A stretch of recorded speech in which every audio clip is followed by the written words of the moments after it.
the lonely herder said to the crow woman standing alone in the flea market. "You will come with me." The sun hung low over the dusty streets of Hohat, casting long shadows across the crowded flea market. Batar stood at the edge of the bustling chaos, his weathered hands gripping a bundle of wool he had brought from his distant home on the grasslands. He was not a man accustomed to crowds.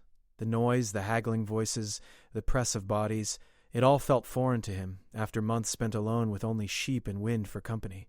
He was a very 7 years old, though the harsh Mongolian sun had carved lines into his face that made him appear older. His skin was the color of aged leather, toughened by decades of exposure to extreme weather. His eyes, however, remained sharp and clear, the eyes of a man who spent his days scanning vast horizons for lost animals or approaching storms.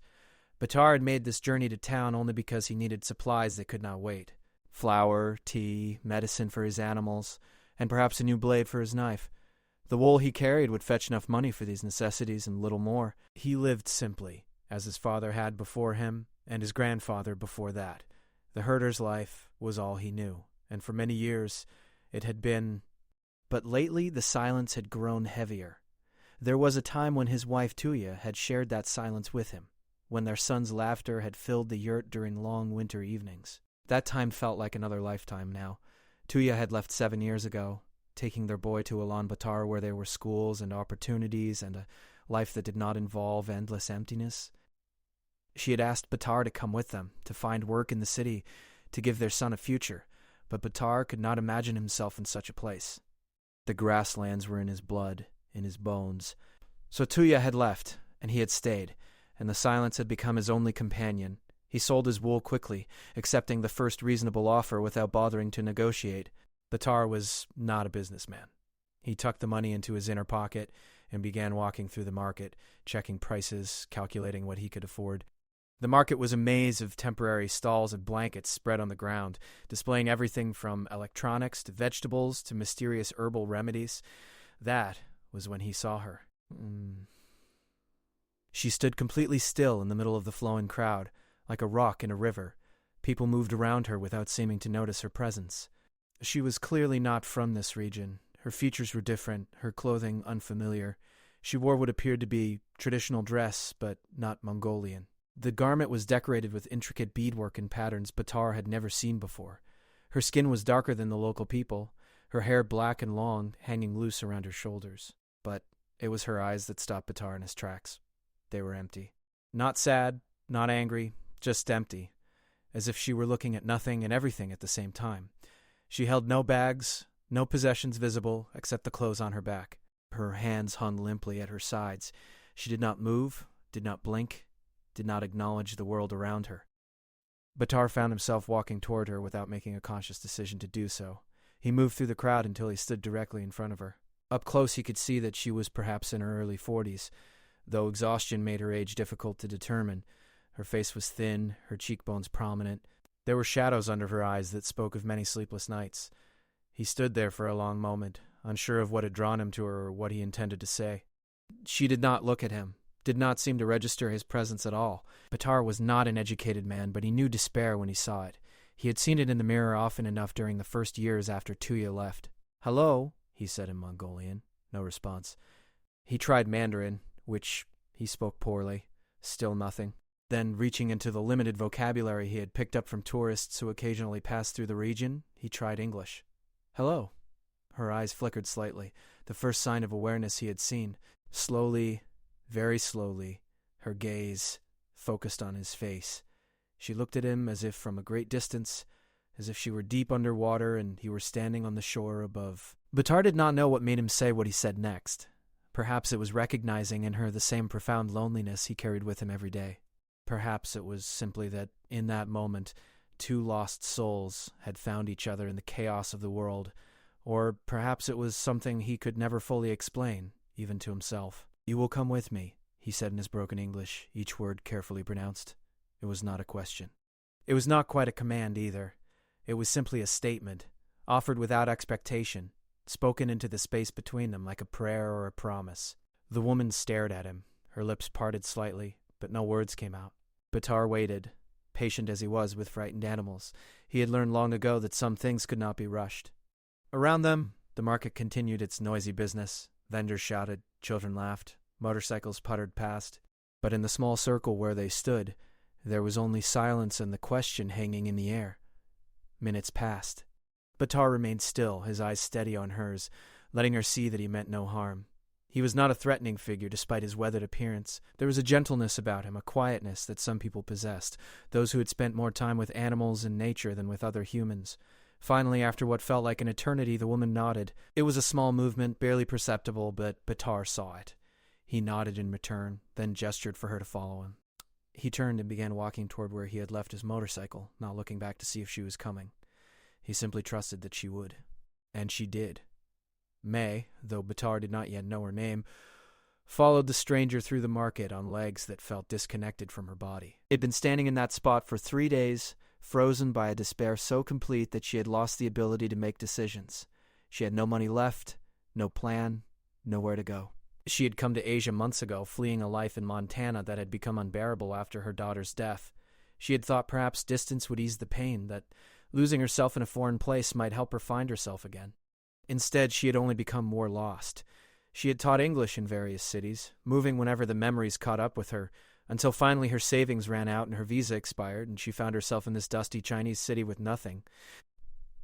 For 3 days she had stood in that market, unable to move forward or backward, simply existing in a state of complete paralysis. And then this man had appeared, this weather-beaten herder with kind eyes, and had spoken those strange words, "You will come with me." She did not know this man, did not know where he would take her, did not know if she was making a terrible mistake, but in that moment she had nothing left to lose. She was already at the bottom. Wherever the stranger led her could be no worse than the empty void she currently inhabited. Batar led her to an old motorcycle with a sidecar attached. He gestured for her to sit in the sidecar, then carefully secured her meager belongings, which consisted only of the small backpack she had been wearing. He started the engine, which coughed and sputtered before roaring to life, and they began the journey away from the city. As the buildings gave way to open land, May felt something shift inside her. The grassland stretched endlessly in all directions, vast and empty and beautiful in a way that hurt to look at. The sky seemed impossibly large, unmarred by buildings or power lines. There was nothing but grass and earth and sky. Batar drove steadily, his eyes on the rough path ahead. He did not try to make conversation. May was grateful for this. She was not ready for words, for explanations, for the effort of communication.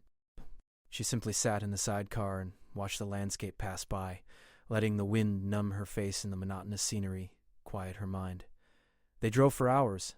The sun completed its descent, painting the sky in shades of orange and pink and purple that seemed too vivid to be real. As darkness fell, the stars emerged, more stars than May had ever seen in her life, a blanket of light across the black sky. Finally, when May's body was stiff and aching from the journey, she saw a small light in the distance. As they drew closer, she could make out the round shape of a traditional yurt, standing alone on the grassland with no other structures visible in any direction. This, she understood, was where the herder lived. This was where she was going. Batar stopped the motorcycle and climbed off stiffly. He helped May out of the sidecar, noticing how unsteady she was on her feet. He led her to the yurt and opened the door, gesturing for her to enter. Inside, the space was simple but clean. There was a stove in the center, a bed along one wall, shelves with supplies and various tools and equipment hanging from hooks. Everything had its place, the orderliness of a man who lived alone and had created systems to manage his solitude. Batar lit a lamp and started a fire in the stove. He prepared tea and simple food, bread and cheese and dried meat. May sat on a low stool watching him move about the space with practiced efficiency. When the tea was ready, he handed her a cup and sat across from her. They ate in silence, the only sound the crackling of the fire and the wind outside the yurt. When the meal was finished, Batar pointed to the bed and then to himself, shaking his head. He would not sleep there tonight. He gathered some blankets and made a bed for himself on the floor near the door. He gestured for May to take the bed. She hesitated, but he simply nodded firmly and lay down on his makeshift sleeping place, turning his back to give her privacy. May slowly moved to the bed and lay down, fully clothed, pulling the thick blankets over herself. She stared at the ceiling of the yurt, at the patterns of light from the dying fire dancing across the fabric. She should have been frightened. She should have questioned this decision, worried about what would happen next. But instead, for the first time and longer than she could remember, she felt something that might have been safety. This stranger had asked nothing of her, expected nothing, simply offered shelter when she had none. As sleep finally claimed her, May's last conscious thought was of the herder's words in the market. "You will come with me." Not a demand, not a proposition, but simply an offer of companionship extended from one lonely soul to another. And somehow impossibly she had found herself saying yes. May woke to unfamiliar sounds. The bleating of sheep, the whistle of wind against fabric, and the gentle movements of someone trying to be quiet. She opened her eyes slowly, disoriented by the curved ceiling above her and the pale morning light filtering through the yurt's small windows. For a moment she could not remember where she was or how she had arrived here. Then memory returned in fragments. The market, the herder, the long journey across the grasslands. She sat up carefully, her body stiff from the previous day's travel. Batar was already awake, crouched by the stove, coaxing a fire to life. He glanced over when he heard her movement and nodded a simple greeting. There was no awkwardness in his manner, no expectation. He simply acknowledged her presence and returned to his task. May watched him work. His movements were efficient and practiced, the actions of a man who had performed these same tasks thousands of times. He filled a kettle with water from a large container and set it on the stove to boil. Then he pulled on a heavy coat and stepped outside, letting in a rush of cold morning air before the door closed behind him. Left alone, May stood and moved to the small window. Outside, the grassland stretched endlessly under a pale sky. She could see Batar walking toward a fenced area where dozens of sheep huddled together, their breath creating small clouds in the cold air. He moved among them with casual familiarity, checking them, counting them, looking for any signs of illness or injury. May turned back to examine the interior of the yurt more carefully. Everything was remarkably organized for a man living alone. Cooking supplies occupied one shelf, tools another, clothing neatly folded in a wooden chest. There were no decorations, no photographs, nothing personal except for a small wooden box on a high shelf that looked old and well kept. The space spoke of functionality and solitude, of a life stripped down to its most essential elements. The kettle began to whistle. May hesitated, unsure if she should touch anything, but the sound was insistent.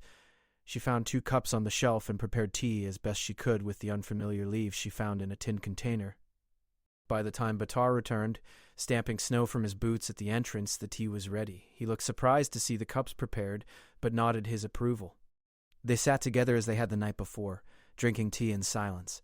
May noticed that Batar did not seem uncomfortable with the lack of conversation. He simply drank his tea and ate some bread, content with the quiet. After breakfast, Batar gestured for May to follow him outside. She had no proper coat, only the thin jacket she had been wearing for weeks, but she pulled it tight around herself and stepped into the cold morning. The wind hit her immediately, sharp and biting, cutting through her inadequate clothing. Batar noticed her shivering and returned to the yurt, emerging moments later with a thick wool coat.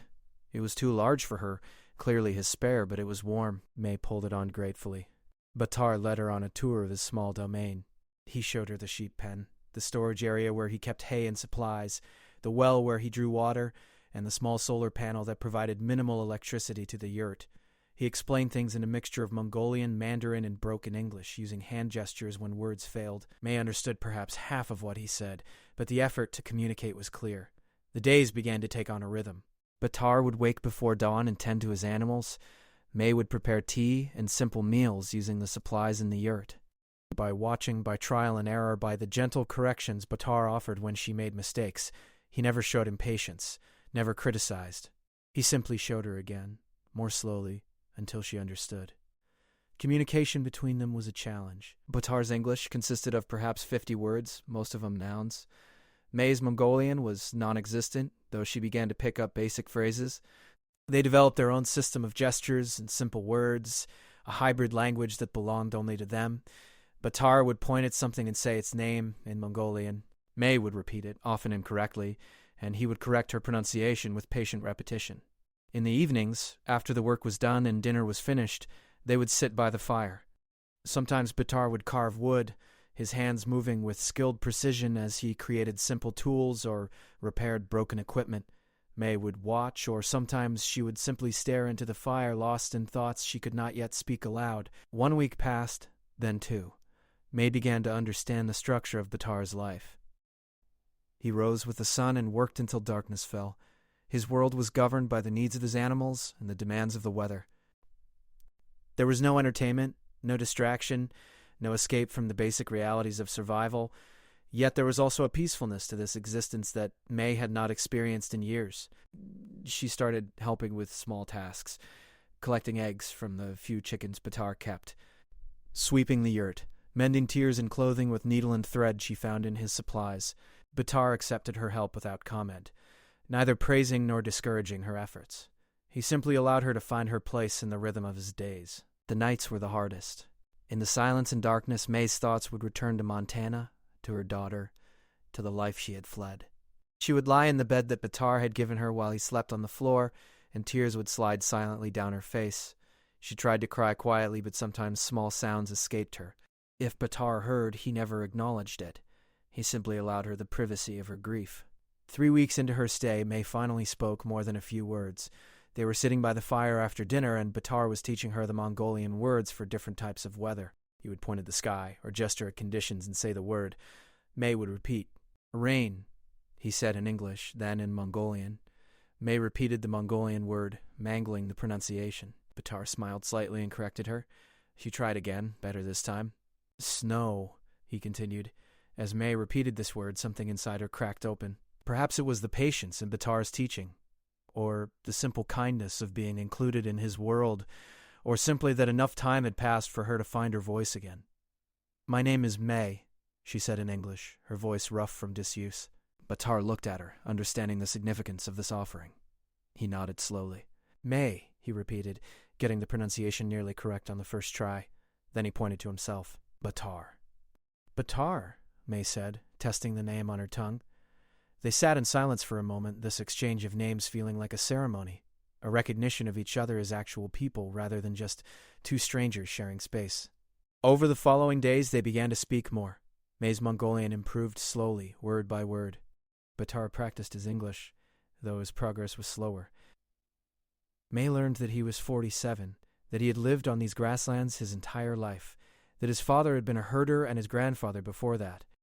She learned that he had a son named Erdane, who was 12 years old and lived in the city with Batar's former wife. "You see him?" May asked one day, her Mongolian still clumsy but improving. Batar's face darkened slightly. "One time, maybe 2 times, each year. He'd come here summer. 1 week, 2 week. Then he'd go back. He not like here. And he like city." Phone, internet, friends. May heard the pain beneath the simple words. She understood loss, understood the ache of a child who was physically alive but emotionally distant, unreachable. Her own daughter had died, which was a different kind of loss, but she recognized the grief in Batar's eyes.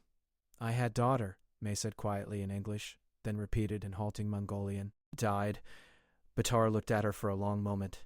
"I am sorry," he said in English, the words clearly rehearsed for this moment. They did not speak more about their losses that day, but something shifted between them. They were no longer just two strangers sharing space. They were two people who understood suffering, who recognized in each other the weight of grief carried silently. May began to venture outside more, despite the cold. She would walk the perimeter of Batar's land, her footsteps crunching on frost-covered grass. The vastness of the landscape both terrified and comforted her. In Montana, she had lived in a town surrounded by people and buildings and the constant noise of modern life. Here there was nothing but wind and sky and endless space. It felt like standing at the edge of the world. One afternoon, as she walked, she found a piece of wood, twisted and weathered by sun and wind into an interesting shape. She picked it up and brought it back to the yurt. That evening, while Batar carved, May pulled out a small knife she had found among his tools and began to work the wood. Her hands remembered skills she had not used in years. Her father had been a woodcarver back in Montana, had taught her the craft when she was young. Slowly, carefully, she began to shape the wood into a bird. A crow, specifically, with wings partially spread as if about to take flight. In Crow culture, her people's culture, the crow was a sacred bird, a messenger between worlds, a symbol of transformation and change. May had not thought about her heritage in months, had tried to distance herself from everything that reminded her of home. But here, in this foreign place, she found herself reaching back to those roots. Batar watched her work with interest. When she finished the rough shape, he examined it carefully, running his fingers over the carved wings. "Bird," he said in English. "Crow," May corrected. Then she tried to explain in simple words and gestures what a crow meant to her people, about messages and transformation and the connection between the living world and the world beyond. Batar listened intently, his face serious. When she finished, he nodded slowly. Good bird, he said. Strong bird. May placed the carved crow on a shelf in the yurt. Over the following weeks, she carved more. Each one was slightly different, each one representing some aspect of her journey or her feelings. Batar gave her space to work, seeming to understand that this was important, that she was processing something through the movement of her hands and the transformation of wood into art. As winter deepened, the work became harder.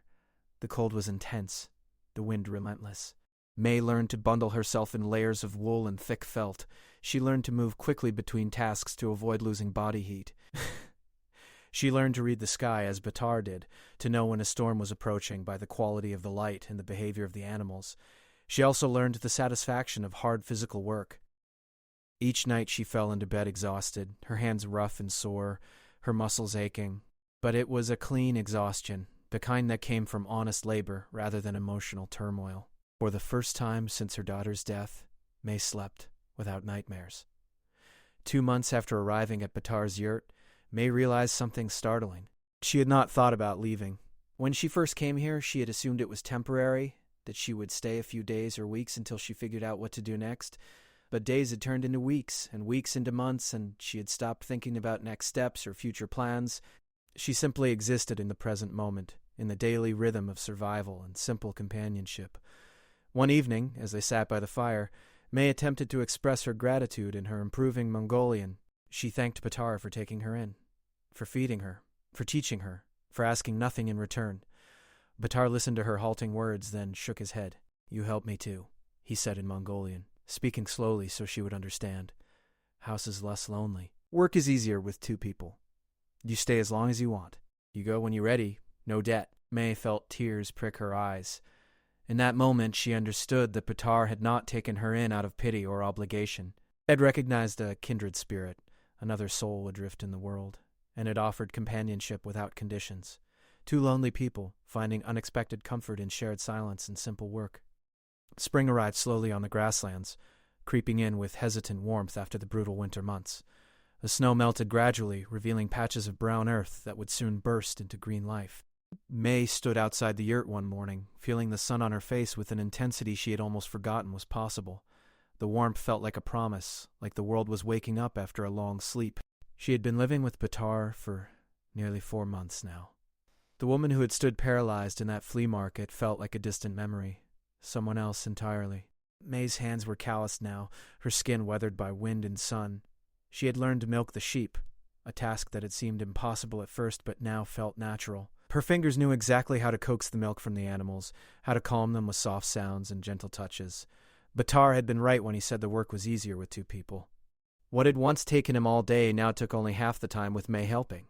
They had developed an unspoken understanding of how to work together. May would handle the morning milking, while Batar checked the fences and surveyed the grazing areas. In the afternoons, they would work side by side, repairing equipment or preparing for the seasonal tasks ahead. Their communication had improved remarkably. May's Mongolian was now functional, though still heavily accented and grammatically imperfect. She could express basic needs and ideas, could understand most of what Batar said if he spoke slowly. Batar's English had also grown, expanding beyond simple nouns to include basic sentences. They still relied on gestures and demonstrations for complex ideas, but the frustration of those early weeks had faded into comfortable collaboration. One morning, Batar announced that they needed to move part of the flock to fresh grazing land several miles away. This was a task that required careful planning and coordination.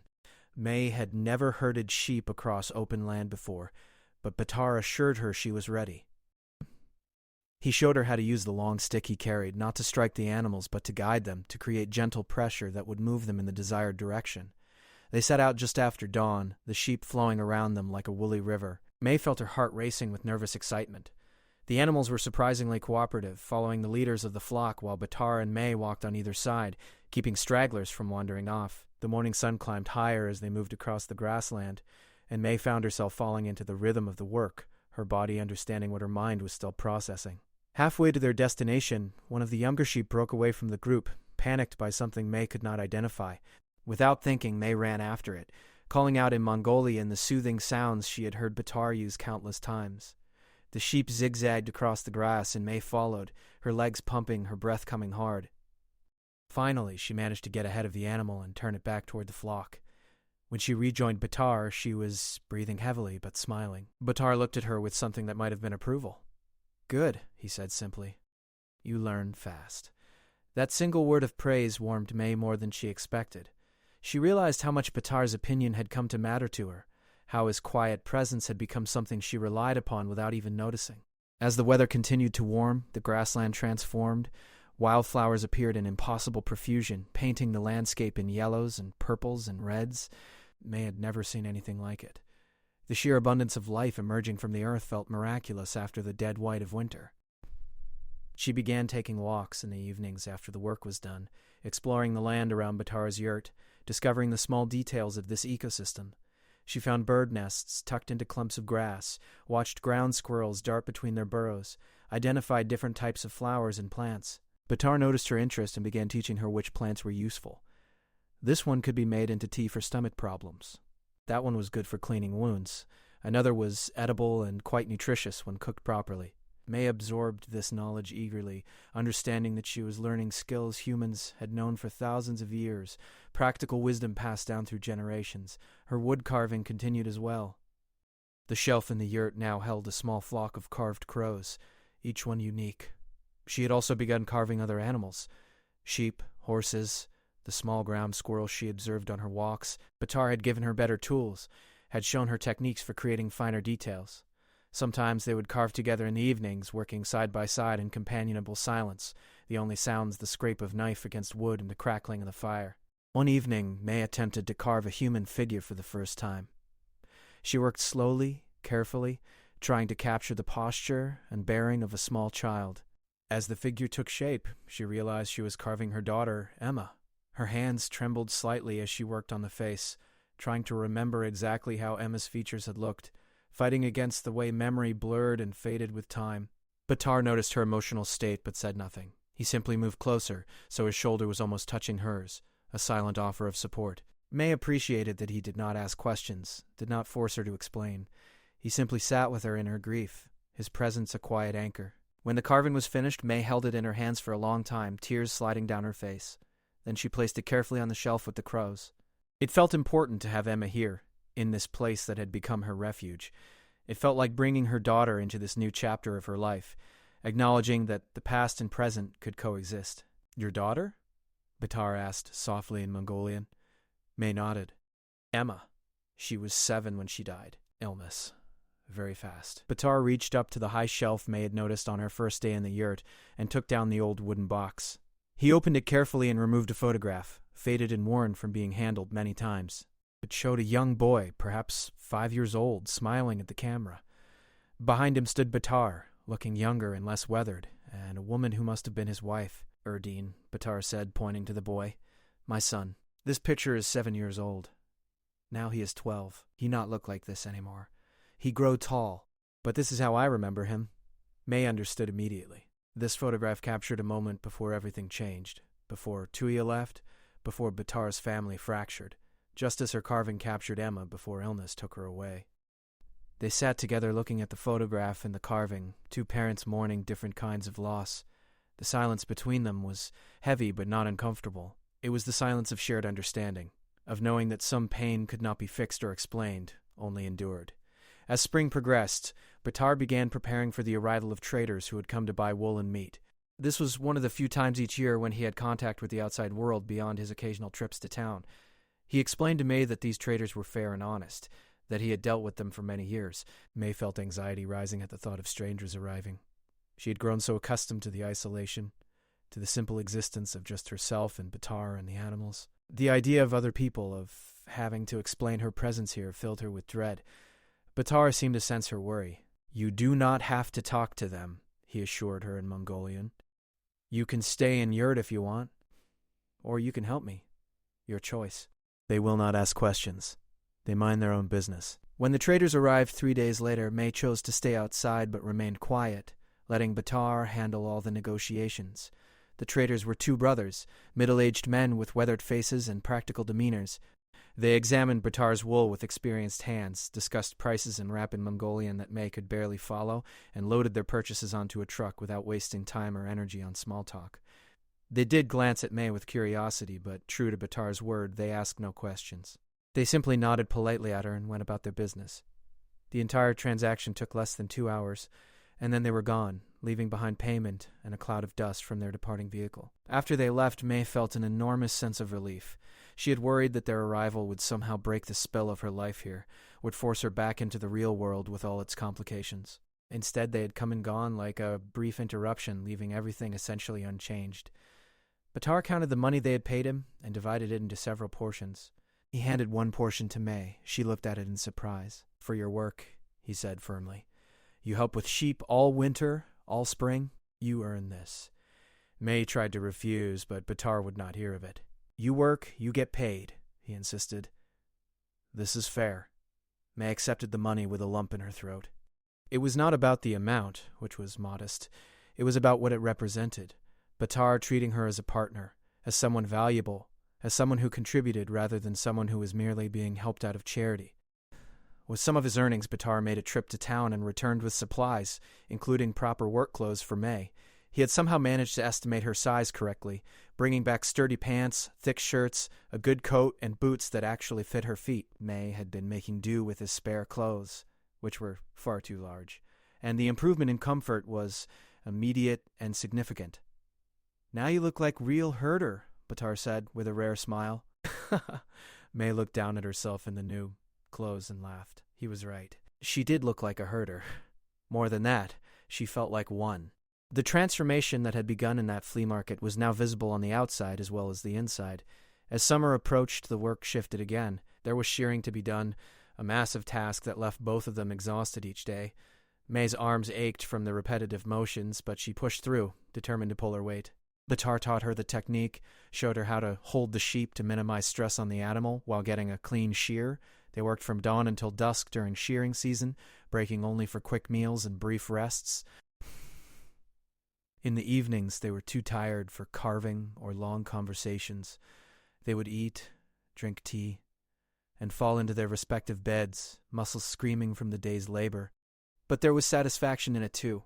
Watching the pile of wool grow day by day, seeing the sheep run free after being relieved of their heavy coats, knowing that this work would provide income for another year, it all felt meaningful in a way that May's previous life had not. One evening, after a particularly grueling day of shearing, they sat outside the yurt watching the sunset. The sky was painted in shades of orange and pink, the colors reflecting off the few clouds that drifted across the horizon. May felt a sense of peace settle over her, a contentment she had not experienced in years. "Batar," she said softly in Mongolian. "Thank you for everything. For seeing me in the market, for bringing me here, for teaching me, for not asking questions I was not ready to answer."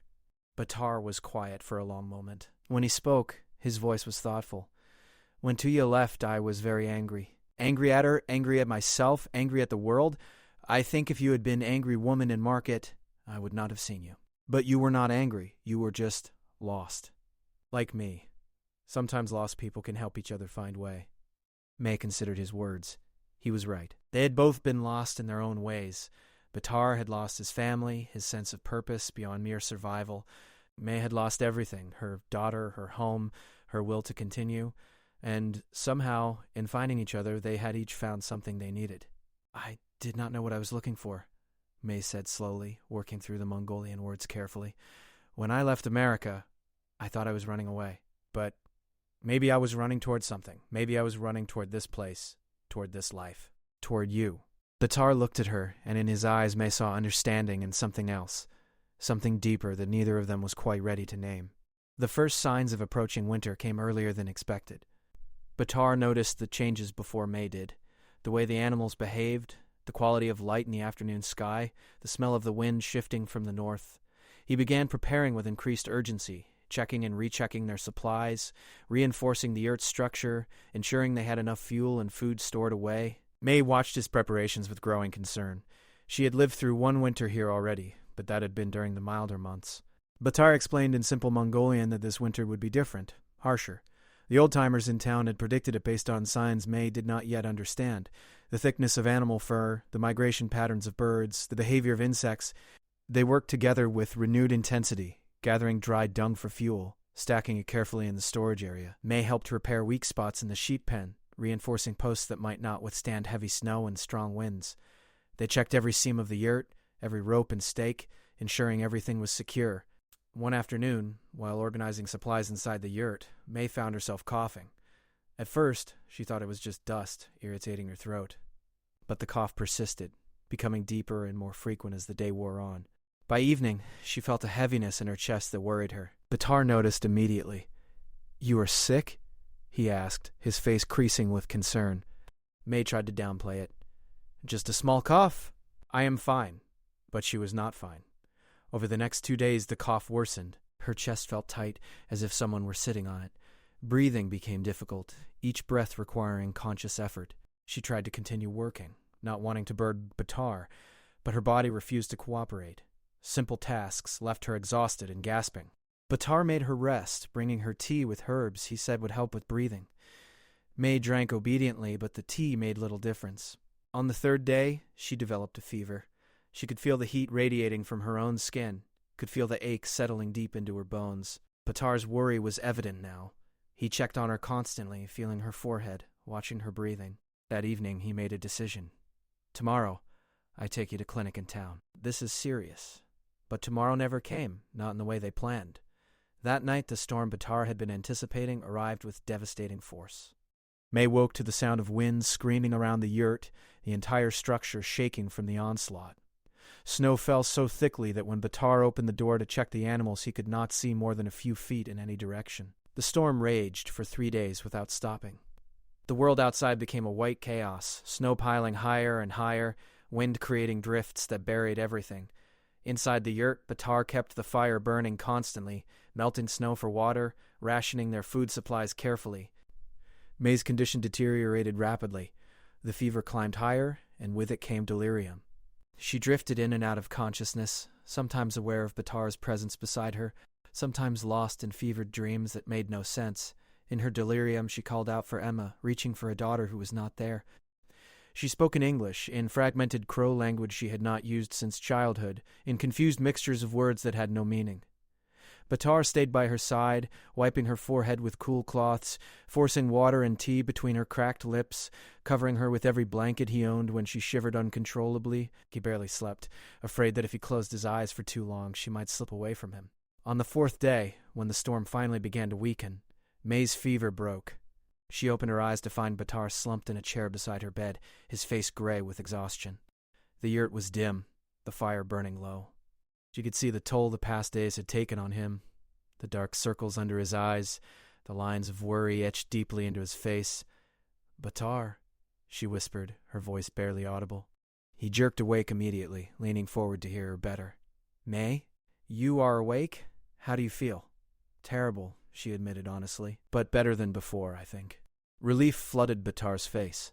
"The storm is ending. When it is safe, I will take you to clinic." But May's lungs were still congested, her breathing still labored. She could not walk more than a few steps without becoming dizzy and weak. Batar knew they could not wait for her to regain full strength. The infection in her lungs needed medicine, needed treatment beyond what he could provide with herbs and hope. The next morning, when the storm had reduced to light flurries, Batar made preparations. He bundled May in layers of clothing, wrapped her in blankets until she could barely move. Then he did something that stunned her.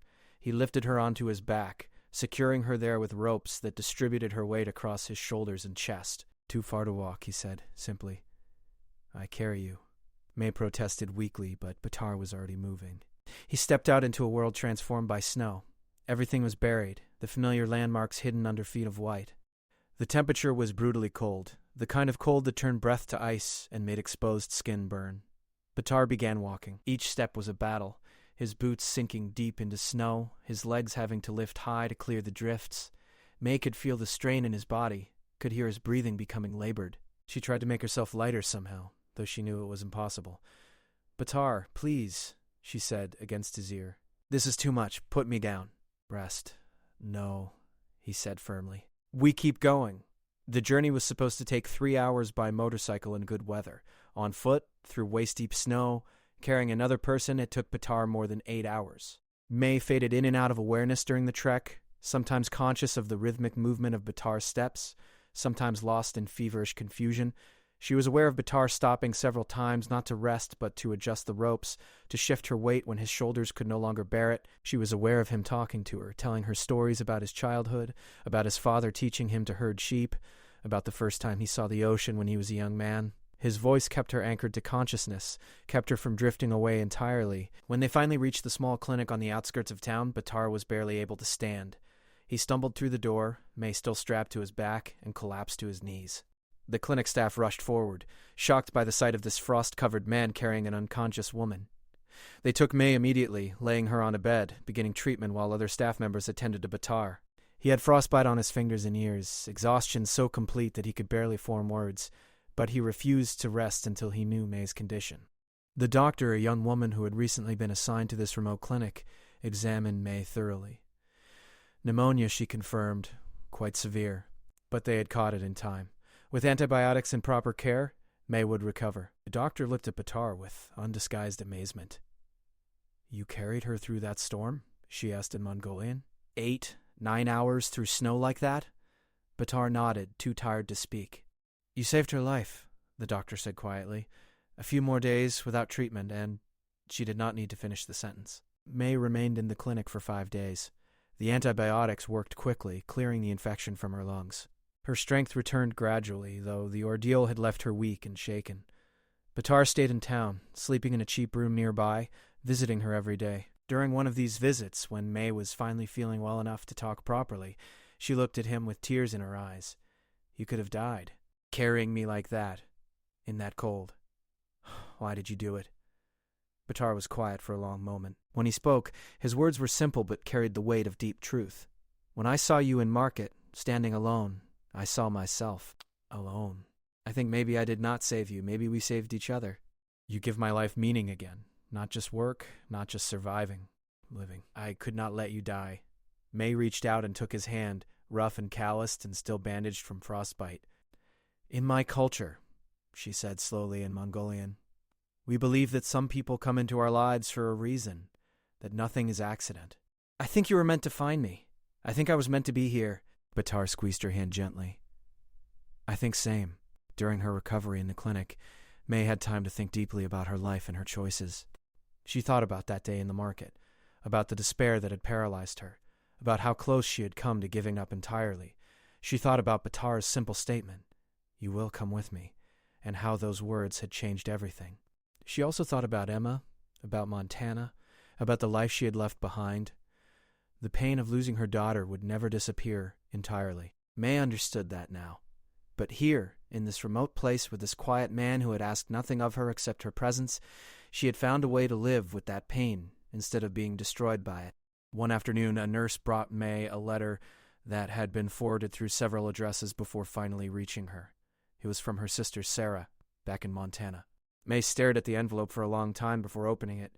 Inside, Sarah's handwriting covered several pages. She wrote about missing May, about worrying constantly, about wanting her to come home. She wrote about family gatherings May had missed, about nieces and nephews who asked about their Aunt May. She wrote about their mother's declining health, about how much it would mean if May could visit. The letter ended with a direct plea. "Please come home, May. We love you. We miss you.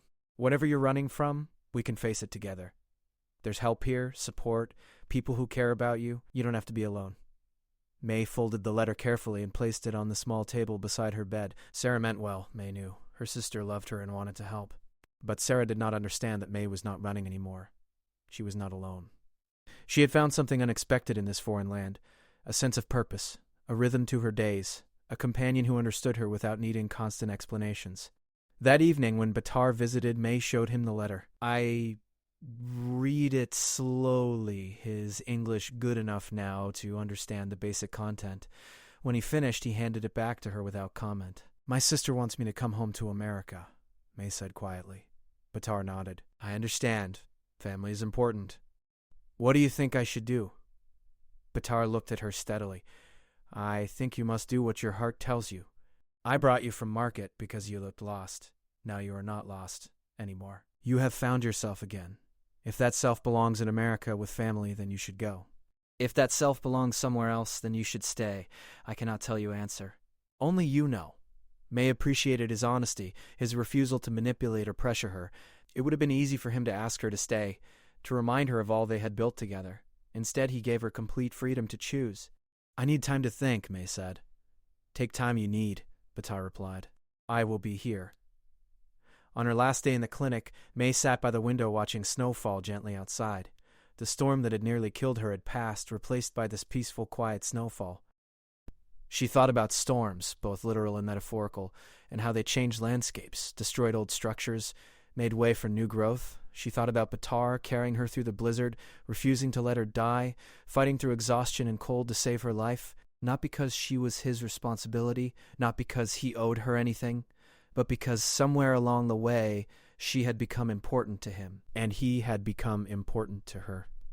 May pulled out the letter from her sister and read it again. Then she stood, walked to the small trash bin in the corner of the room and tore the letter into small pieces. She let them fall like snow into the bin. When May was finally released from the clinic, Batar was waiting outside with the motorcycle.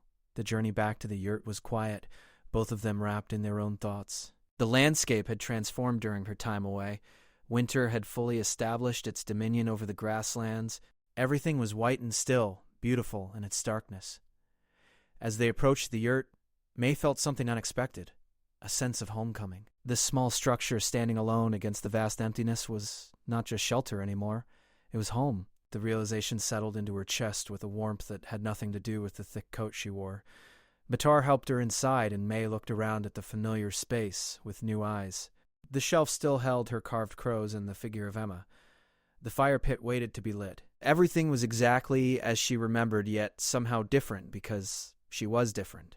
Over the following weeks, as May regained her full strength, she and Batar fell back into their established rhythms. But there was a new awareness between them now, an unspoken acknowledgement of what had happened. Batar had risked his life for her. May had chosen to stay when she could have left.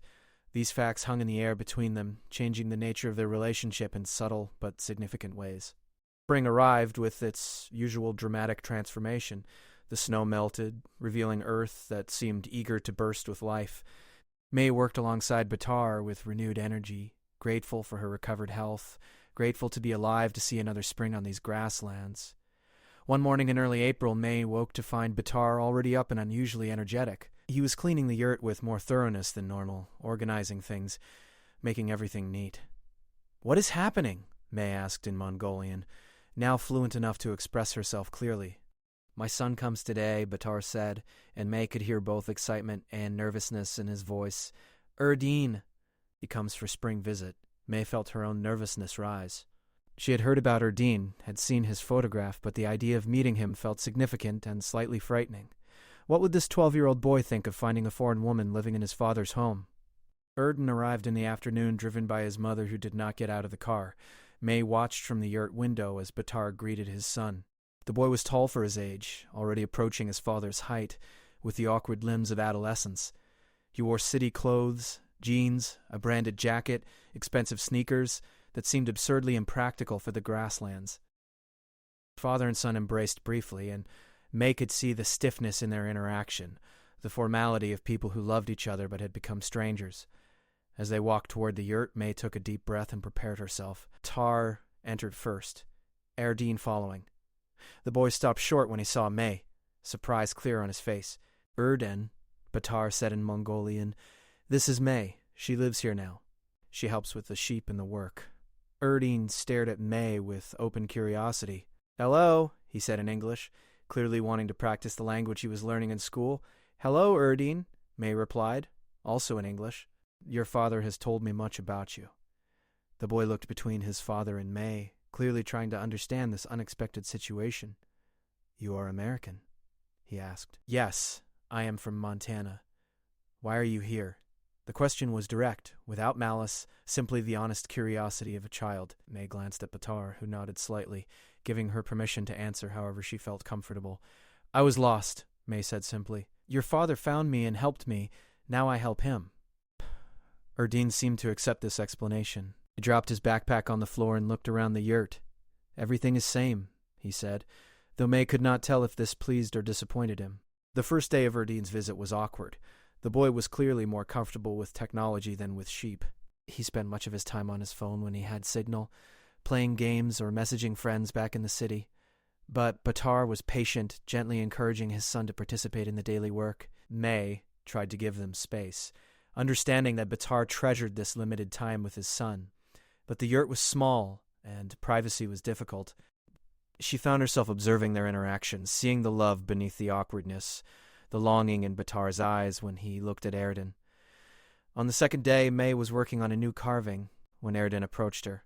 "Can you teach me?" he asked in Mongolian. May looked up in surprise. "You want to learn carving?" The boy shrugged, trying to appear casual, but May could see genuine interest in his eyes. "My father does it. You do it. Maybe I can try." May smiled and handed him a piece of wood and a small knife. "Start simple," she advised. "Maybe just smooth the wood first. Get feel for how knife works." They sat together, May offering quiet guidance as Erdene worked. His first attempts were clumsy, the knife slipping, the wood splintering. But he persisted with determination that reminded May of Batar. Gradually, his movements became more controlled, more confident. Batar watched them from across the yurt, and when May caught his eye, she saw gratitude there. She understood. This was a connection forming between his son and his world, a fragile bridge between the life Erdene knew in the city and the life Batar lived here. Over the following days, Erdene slowly opened up. He talked about school, about his friends, about the video games he loved and the music he listened to. He also began asking questions about the grasslands, about the sheep, about how his father survived out here alone. "Not alone now," Batar said quietly one evening. "May is here." Erdene looked at May with new understanding. "You will stay? Not go back to America?" May considered the question carefully. "I think I will stay," she said. "This is my home now." The boy nodded slowly. "My mother says my father is stubborn, says he should move to city, get normal job. But I think maybe he is happy here. Maybe more happy than in city." Batar reached over and ruffled his son's hair, a gesture of affection that seemed to surprise them both. "Maybe your mother is right that I am stubborn," he said with a slight smile. "But I am happy here, especially now." On Erden's last evening, May prepared a special meal with the best food they had. They ate together, the conversation flowing more easily than it had at the beginning of the visit. After dinner, Erden pulled out the piece of wood he had been carving all week. He had shaped it into a simple horse, rough but recognizable. "For you," he said, handing it to his father. "So you remember I was here?" Batar took the carving carefully, turning it over in his hands. May saw his eyes glisten with unshed tears. "I will keep it always," he said quietly, "and you do not need to give me something to make me remember. I remember every moment you are here." The next morning, when Tuya arrived to collect Erden, there was a moment of tension. She got out of the car this time, her eyes sweeping over the yurt, over Batar, finally landing on May with undisguised curiosity. "Oh," Tuya said in Mongolian, her voice cool but not hostile. "You are the American woman Erdene mentioned." "Yes," May replied simply. "I am May." Tuya studied her for a long moment. "You take care of him?" she asked, gesturing toward Batar. May met her gaze steadily. "We take care of each other." Something shifted in Tuya's expression, a softening around her eyes. She nodded slowly. "Good. He needs someone. I could not be that person, but I am glad he found someone who can." Before getting in the car, Erdene hugged his father, a real embrace this time, not the stiff formality of his arrival. "I will come back in summer," he promised. "Maybe I will finish learning to carve properly." After they left, Batar and May stood together watching the dust settle on the empty road. "He is a good boy," Batar said quietly. "He is," May agreed. "He has a good father." Batar turned to look at her, and in his eyes May saw a question he had never quite asked, a hope he had never quite voiced. She reached out and took his hand, rough and warm in hers. "I received another letter from my sister last week," May said. "I did not tell you because I did not want you to worry." Batar tensed slightly but said nothing. "She wrote that our mother is very ill. Asked me to come home, to say goodbye." May paused, watching Batar's face carefully. "I wrote back to her yesterday. I told her I am sorry, but I cannot come. I told her that I have found my home, and it is here." "May," Batar said softly, "if you need to go, I do not need to go," May interrupted gently. "I thought about it carefully. My mother and I were not close. She did not understand me. Did not understand my grief after Emma died. My sister means well, but she does not understand either. They want me to come back and be who I was before. But I cannot be that person anymore. I do not want to be that person anymore. She squeezed his hand. Here, with you, I am someone new. Someone who knows how to herd sheep and carve wood and survive brutal winters. Someone who has found peace and purpose. Someone who is needed and who needs in return. I will not give that up. Batar pulled her closer, and for the first time he embraced her. Not as a friend, not as a work partner, but as something more, something deeper. May rested her head against his chest, feeling the steady beat of his heart, feeling the rightness of this moment. I love you, she said quietly in Mongolian. I think maybe I have loved you since that day in the market, when you saw me when everyone else slipped away. I love you too, Batar replied, his voice rough with emotion. I think I knew it when I carried you through the snow. I thought if you die, part of me dies too. That is when I understood. They stood together as the sun began to set, painting the grasslands in shades of gold and amber. May thought about the journey that had brought her here, the grief, the wandering, the desperation that had left her frozen in a market stall. She thought about Batar's simple words, "You will come with me." Those words had been an invitation, but also a promise. A promise of shelter, of companionship, of a new beginning.